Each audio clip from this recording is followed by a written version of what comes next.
नमस्कार दोस्तों, crime stories channel पर आपका स्वागत है। दोस्तों, ये क्राइम की घटना जो है वो है जोधपुर राजस्थान से। सीमा, प्रियंका और बबीता सगी बहनें थी। तीनों की जिंदगी भी मजे से गुजर रही थी। उनकी कोई आपराधिक पृष्ठभूमि भी नहीं थी, लेकिन तीनों बहनों ने जो अपराध किया उसे जानकर किसी के भी रोंगटे खड़े हो जाते हैं। और वजह सिर्फ यही थी कि तीनों बहनों में से एक बहन सीमा गौना करके ससुराल ना जा पाए। 11 अगस्त की बात है। सुबह के करीब 9 बजे थे। सूर्य नगरी के नाम से विख्यात राजस्थान के जोधपुर शहर में नांदड़ी गौशाला के पीछे नगर निगम की एक टीम सीवरेज ट्रीटमेंट प्लांट की होदी की सफाई कर रही थी। सफाई करते समय टीम को कचरे की एक थैली मिली। इस थैली में इंसान के कटे हुए 2 हाथ और 2 पैर थे। कटे हाथ पैर मिलने से वहां पर काम कर रहे सफाई कर्मचारियों में दहशत फैल गई। सफाई कर्मियों ने पुलिस कंट्रोल रूम को सूचना दी। सूचना मिलते ही बनाड़ थाना पुलिस वहां पहुंच गई। वहां प्लांट सुपरवाइजर पूनम चंद वाल्मीकि और ऑपरेटर पप्पू मंडल ने बताया कि प्लांट में जाने वाली हौदी की सफाई करते समय कपड़े की एक थैली निकली। थैली में किसी इंसान के कटे हुए 2 हाथ और 2 पैर थे। सफेद और लाल रंग की इस थैली पर भाग्य लक्ष्मी टेक्सटाइल्स कपड़े के व्यापारी आनंद फूल कालू जिला पाली छपा हुआ है। इंसान के कटे हाथ पैर मिलने का मामला गंभीर था। पुलिस टीम ने संबंधित जानकारी उच्च अधिकारियों को दे दी। इस पर जोधपुर के DCP Dharmendra Singh Yadav, ADCP Bhagchand, Mandor ACP Rajendra Diwakar, Banad थाना अधिकारी अशोक अंजना मौके पर पहुंच गए। कटे हाथ पैरों का मुआयना करने के बाद पुलिस ने अंदाजा लगाया कि अंग किसी पुरुष के हैं, जिन्हें किसी धारदार कटर मशीन से काटा गया है। निसंदेह किसी व्यक्ति की निर्दयता से हत्या करके उसके शरीर के टुकड़े टुकड़े करके फेंके गए थे। पुलिस के सामने सबसे बड़ा सवाल ये था कि मृतक का सिर और धड़ कहाँ है, क्योंकि केवल हाथ पैरों से उसकी पहचान मुश्किल थी और बिना पहचान के केस आगे नहीं बढ़ सकता था। इसलिए अधिकारियों ने डॉग स्क्वाड और एफएसएल टीम को मौके पर बुला लिया, लेकिन पुलिस को तत्काल ऐसी कोई जानकारी नहीं मिल सकी जिससे मृतक या कातिल के बारे में कुछ पता चलता। पुलिस ने कटे हुए हाथ पैर एमसीएच अस्पताल की मॉर्चरी में भिजवा दिए। सबसे पहले मृतक का सिर और धड़ मिलना जरूरी था। इसके लिए पुलिस ने आसपास के इलाकों और ट्रीटमेंट प्लांट हौदी से जुड़ी सीवरेज पाइपलाइनों में जेट मशीन से धड़ व सिर की तलाश शुरू कराई। इसके अलावा आसपास के जिलों में वायरलेस संदेश भेजकर गुमशुदा लोगों की जानकारी भी मांगी गई। पुलिस जांच पड़ताल में जुटी थी कि उसी दिन शाम करीब 4 बजे सूचना मिली कि ट्रीटमेंट प्लांट की सीवरेज लाइन में एक और थैली मिली है जिसमें कटा हुआ सिर है। इस पर पुलिस अधिकारी दोबारा प्लांट पर पहुंचे। जिस थैली में सिर मिला उस पर नागौर जिला के मेड़ता सिटी की एक दुकान का पता छपा था। जरूरी जांच पड़ताल के बाद कटा सिर भी अस्पताल की मॉर्चरी में भेज दिया गया। बनाड़ पुलिस थाने में एएसआई गोवर्धन राम की रिपोर्ट पर अज्ञात मुलजिमों के खिलाफ अज्ञात व्यक्ति की हत्या कर सबूत नष्ट करने का केस दर्ज कर लिया गया। अपराध की गंभीरता को देखते हुए जांच पड़ताल के लिए पुलिस कमिश्नर के निर्देश पर एडीसीपी भागचंद के नेतृत्व में एसीपी राजेंद्र दिवाकर, बनाड़ थाना अधिकारी अशोक अंजना और डंगियावास थानाधिकारी लीलाराम की टीम गठित की गई। धड़ की तलाश जरूरी थी। इसके लिए अधिकारियों ने सीवरेज प्लांट में आने वाले नाले में आधुनिक तकनीकी मशीनों से धड़ की तलाश शुरू कराई। उसी दिन रात को जोधपुर पुलिस को नागौर जिले से सूचना मिली कि चरण सिंह उर्फ सुशील चौधरी 10 अगस्त से लापता है। उसकी गुमशुदगी का मामला मेड़ता सिटी थाने में दर्ज है। जोधपुर पुलिस ने चरण सिंह के फोटो मंगाकर सीवरेज लाइन में मिले कटे सिर के फोटो से मिलान किया तो दोनों में समानता पाई गई। जोधपुर पुलिस ने मेड़ता सिटी थाना पुलिस को सूचना भेजकर चरण सिंह के परिजनों को बुलाया।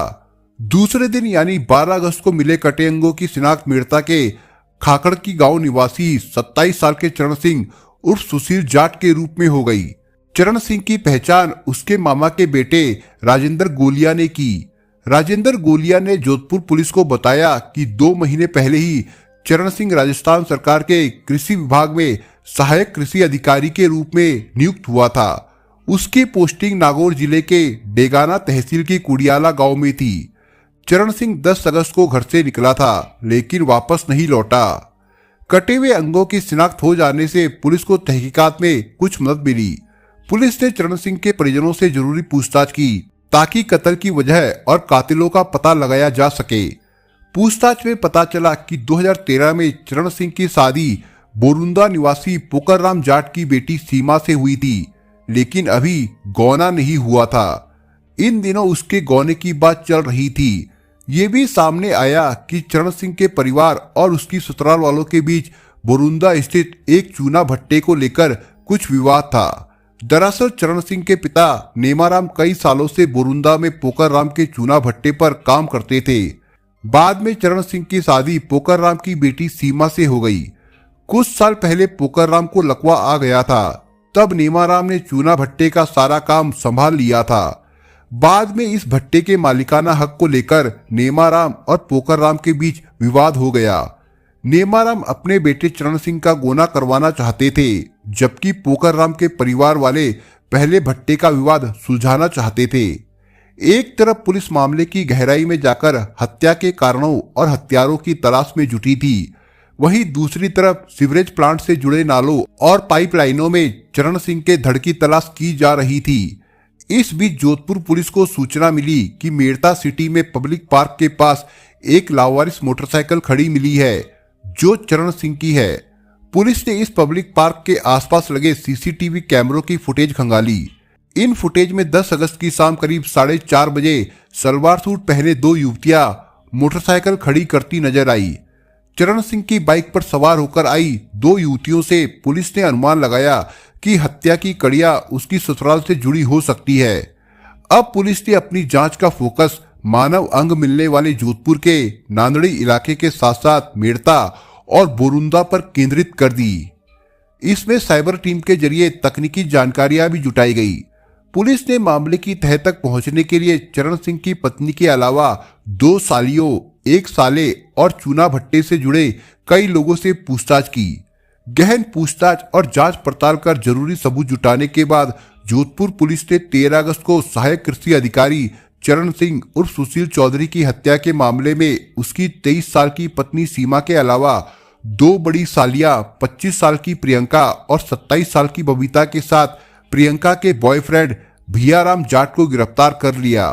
भियाराम खीवसर थाने इलाके के गांव काटिया का रहने वाला था, जबकि तीनों बहनें सीमा, प्रियंका और बबीता बोरुंदा के डांगों की ढाणियों की रहने वाली थी। ये तीनों बहनें शादीशुदा थी। पोकरराम जाट की इन तीनों बेटियों में सीमा का अभी गौना नहीं हुआ था। तीनों बहनों और भियाराम की निशानदेही पर पुलिस ने उसी दिन शाम को मंडोर 9 मील इलाके में नाले की तलाशी करवाकर चरण सिंह का धड़ भी बरामद कर लिया। पुलिस की पूछताछ में चरण सिंह की नृशंस हत्या के लिए राक्षसी बनी तीनों सगी बहनों की सामने आई कहानी में फिल्मों की तरह थ्रिल भी था और सस्पेंस भी। इसमें प्यार भी था और नफरत भी।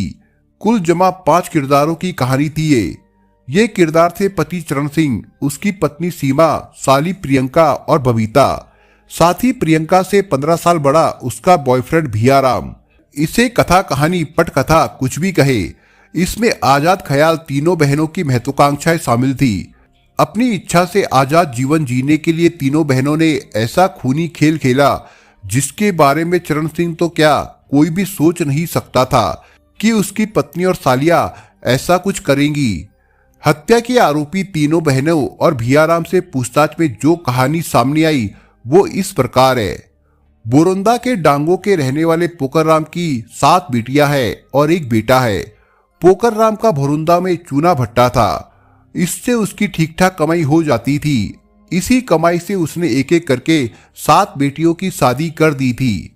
इनमें 4 बेटियां अपने ससुराल में पति और बच्चों के साथ खुश थी। बाकी रह गई 3 बेटियां सीमा, प्रियंका और बबीता। इन तीनों की भी शादी हो चुकी थी। इनमें बबीता और प्रियंका ने अपने अपने पति को छोड़ दिया था। सीमा सबसे छोटी थी। उसकी शादी 2013 में नागौर जिले के मेड़ता सिटी निवासी नेमाराम जाट के बेटे चरण सिंह उर्फ सुशील से हुई थी, लेकिन गौना नहीं होने की वजह से सीमा अभी तक ससुराल नहीं गई थी। तीनों बहनें पढ़ी लिखी थी। सीमा वेटनरी सहायक थी, बबीता ने एनएम का कोर्स कर रखा था, लेकिन अभी उसे सरकारी नौकरी नहीं मिली थी। वो पटवारी भर्ती परीक्षा की तैयारी कर रही थी। प्रियंका भी स्नातक तक की पढ़ाई पूरी कर चुकी थी। वो एक एमएलएम कंपनी से जुड़ी हुई थी और सौंदर्य व स्वास्थ्य संबंधी प्रसाधन सामग्री ऑनलाइन मंगाकर बेचने का काम करती थी। नागौर जिले के खिवसर थाना इलाके के कांटिया गांव का रहने वाला भियाराम प्रियंका के साथ काम करता था, इसलिए प्रियंका और भियाराम की दोस्ती थी। भियाराम पूर्व फौजी था, हालांकि वो प्रियंका से 15 साल बड़ा था, फिर भी दोनों में दोस्ती थी। प्रियंका और बबीता पतियों से अलग होने के बाद जोधपुर शहर के नांदड़ी इलाके में किराए पर रहती थी। हालांकि इस बीच बबीता का रिश्ता दूसरी जगह तय हो गया था। अगर चरण सिंह की बात करें तो वो प्रतिभाशाली युवक था। 10वीं और 12वीं की परीक्षा में मेरिट हासिल करने के बाद उसने बीएससी की पढ़ाई की थी। इसी दौरान उसकी शादी सीमा से हो गई थी। बाद में चरण सिंह ने जोधपुर के मंडोर स्थित कृषि विश्वविद्यालय में एसआरएफ के रूप में काम किया। इसी दौरान चरण सिंह अच्छी नौकरी हासिल करने के लिए प्रतियोगी परीक्षाएं देता रहा। इसी के चलते उसका चयन बैंक अधिकारी के रूप में हो गया। उसे पहली नियुक्ति उत्तर प्रदेश के अयोध्या में मिली। करीब 10-12 महीने काम करने के दौरान चरण सिंह का चयन राजस्थान के कृषि विभाग में सहायक कृषि अधिकारी के रूप में हो गया। इसी साल 23 मई को उसने नौकरी ज्वाइन की थी। चरण सिंह की शादी हुए 7 साल हो चुके थे। उसकी उम्र भी 27 साल हो गई थी। साथ ही अच्छी सरकारी नौकरी भी मिल गई थी, लेकिन शादीशुदा होने के बावजूद वो पत्नी सुख से वंचित था। चरण सिंह के परिवार वाले काफी दिनों से सीमा का गौना कराने का दबाव डाल रहे थे, लेकिन सीमा के कहने पर उसके परिजन हर बार टाल जाते थे, जबकि सीमा भी 23 साल की हो चुकी थी। चूंकि सीमा पत्नी थी, इसलिए चरण सिंह कई बार उससे मोबाइल पर बात कर लेता था। सीमा वैसे तो हंस हंसकर प्यार की बातें करती थी, लेकिन गौने के नाम पर भड़क जाती थी। चरण सिंह हंसमुख, स्मार्ट सरकारी अधिकारी था, फिर भी पता नहीं किन वजहों से सीमा उसे पसंद नहीं करती थी। कहा जाता है कि वो समलैंगिक थी, उसके किसी महिला से संबंध थे। वो पुरुषों से दूर रहना पसंद करती थी, इसलिए वो गौना कराकर ससुराल नहीं जाना चाहती थी। आरोप है कि सीमा के व्यवहार से परेशान चरण सिंह अपनी बड़ी साली प्रियंका से फ्लर्ट करता था। प्रियंका जीजा साली के रिश्ते को देखते हुए इसका विरोध नहीं कर पाती थी, लेकिन वो चरण सिंह की बातों से परेशान जरूर हो जाती थी। कुछ दिन पहले जब चरण सिंह के परिवार की ओर से गौने का ज्यादा दबाव पड़ा, तो सीमा ने अपनी दोनों बड़ी बहनों प्रियंका और बबीता से कहा कि वो गलत कदम उठा लेगी, लेकिन चरण सिंह के साथ नहीं जाएगी। इस पर बबीता और प्रियंका ने उससे कहा कि उसे ऐसा करने की जरूरत नहीं है, हम मिलकर उसे ही निपटा देंगे जिससे तू परेशान है। इसके बाद तीनों बहनें चरण सिंह की हत्या की साजिश रचने लगी। काफी सोच विचार के बाद उन्होंने अपनी योजना को अंतिम रूप दे दिया। चरण सिंह की हत्या को अंजाम देने के लिए उन्होंने बाजार से इलेक्ट्रॉनिक ग्राइंडर कटर मशीन खरीदी। ये मशीन जोधपुर में प्रियंका व बबीता के मकान पर रख दी गई। योजना के तहत सीमा ने फोन करके चरण सिंह को 10 अगस्त को जोधपुर बुलाया। चरण सिंह उसी दिन अपनी मोटरसाइकिल से जोधपुर पहुंच गया। सीमा उसे इंतजार करती मिली। वो चरण सिंह की मोटरसाइकिल पर बैठकर उसे अपनी दोनों बहनों के मकान पर नांदड़ी ले आई। वहां सीमा, प्रियंका व बबीता ने कुछ देर तो इधर उधर की बातें की, फिर चरण सिंह को शराब पिलाई। बाद में कोल्ड ड्रिंक में नींद की गोलियां मिलाकर उसे पिला दी गई। कुछ ही देर में चरण सिंह अचेत हो गया, तो उसे एनेस्थीसिया का इंजेक्शन लगाया गया ताकि उसके होश में आने की कोई गुंजाइश ही ना रहे। बाद में तीनों बहनों ने उसे गला दबाकर उसे हमेशा के लिए मौत की नींद सुला दिया। इसके बाद तीनों ने कटर मशीन से चरण सिंह के शव को 6 टुकड़ों में काटा। इन टुकड़ों को 3 थैलियों में भर दिया गया। शव के टुकड़े करने के दौरान फर्श पर फैले खून को साफ करने के लिए पूरे घर को धो दिया गया। इस सब के बाद तीनों बहनें मकान पर ताला लगाकर चरण सिंह की मोटरसाइकिल से बोरुंदा पहुंची। वहां सीमा को उतार दिया गया। फिर प्रियंका और बबीता उसी मोटरसाइकिल से मेड़ता सिटी गई। वहां इन दोनों ने पब्लिक पार्क के बाहर चरण सिंह की मोटरसाइकिल खड़ी कर दी। मेड़ता सिटी से दोनों बहनें बस से जोधपुर आ गई। इन बहनों के पास केवल एक स्कूटी थी, जिस पर शव के टुकड़ों को ले जाकर ठिकाने लगाना जोखिम भरा काम था। इसलिए प्रियंका ने अपने बॉयफ्रेंड भियाराम को फोन करके जरूरी काम होने की बात कहकर बुलाया। भियाराम 10 अगस्त की रात कार लेकर उनके मकान पर पहुंचा तो प्रियंका और बबीता ने उसे चरण सिंह की हत्या कर शव के टुकड़े थैलियों में भरकर रखने की बात बताई। साथ ही उससे उन्हें ठिकाने लगाने की मदद मांगी। भियाराम ने इस काम में उनका साथ देने से इनकार कर दिया तो प्रियंका और बबीता ने कहा कि अगर वो साथ नहीं देगा तो तीनों बहनें गलत कदम उठा लेंगी और नोट में मौत का जिम्मेदार उसे बता देंगी। डरा सहमा भियाराम आखिर उनका साथ देने को राजी हो गया। उसने तीनों थैलियां अपनी कार की पिछली सीट पर रखी। दोनों बहनें आगे की सीट पर बैठ गई। इन्होंने चरण सिंह के कटे हाथ पैर और सिर वाली 2 थैलियां नांदड़ी में अपने घर से करीब 100 मीटर दूर सीवरेज लाइन में डाल दी। धड़ वाली तीसरी थैली इन्होंने रातानाड़ा पुलिस लाइन के पीछे नाले में डालने की सोची, लेकिन वहां पुलिस का नाका देखकर वे लोग नागौर रोड की तरफ निकल गए। वहां नाले में तीसरी थैली फेंक दी। इसके बाद तीनों नांदड़ी आ गई। प्रियंका ने रात को डर लगने की बात कहकर भियाराम को रोकने की कोशिश की, लेकिन उसने रुकने से इनकार कर दिया और अपने घर चला गया। हाथ पैर व सिर वाली 2 थैलियां 11 अगस्त को नांदड़ी गौशाला के पीछे सीवरेज ट्रीटमेंट प्लांट की हौदी की सफाई के दौरान मिली थी। चारों आरोपियों की गिरफ्तारी के बाद 13 अगस्त को उनकी निशानदेही पर धड़ वाली थैली बरामद की गई। पुलिस ने 14 अगस्त को जोधपुर के एमसीएच अस्पताल में 5 डॉक्टरों के मेडिकल बोर्ड से शव के 6 टुकड़ों का पोस्टमार्टम कराया। डॉक्टरों की टीम ने शव के सभी टुकड़ों के डीएनए सैंपल लिए ताकि पुष्टि हो सके कि ये एक ही व्यक्ति के थे।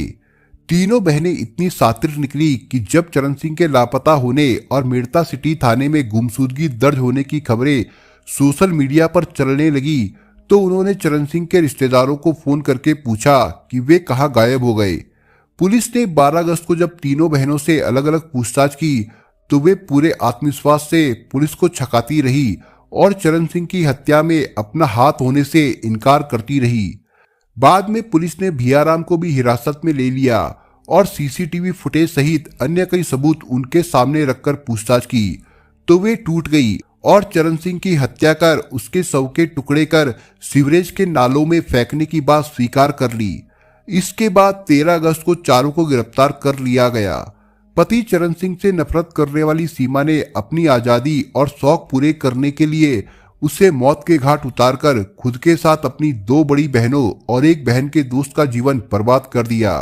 अपने पतियों की ना हो सकी तीनों बहनों ने पिता पोकर राम को बुढ़ापे में ऐसा दर्द दिया है कि वो जीते जी उसे तड़पाता रहेगा।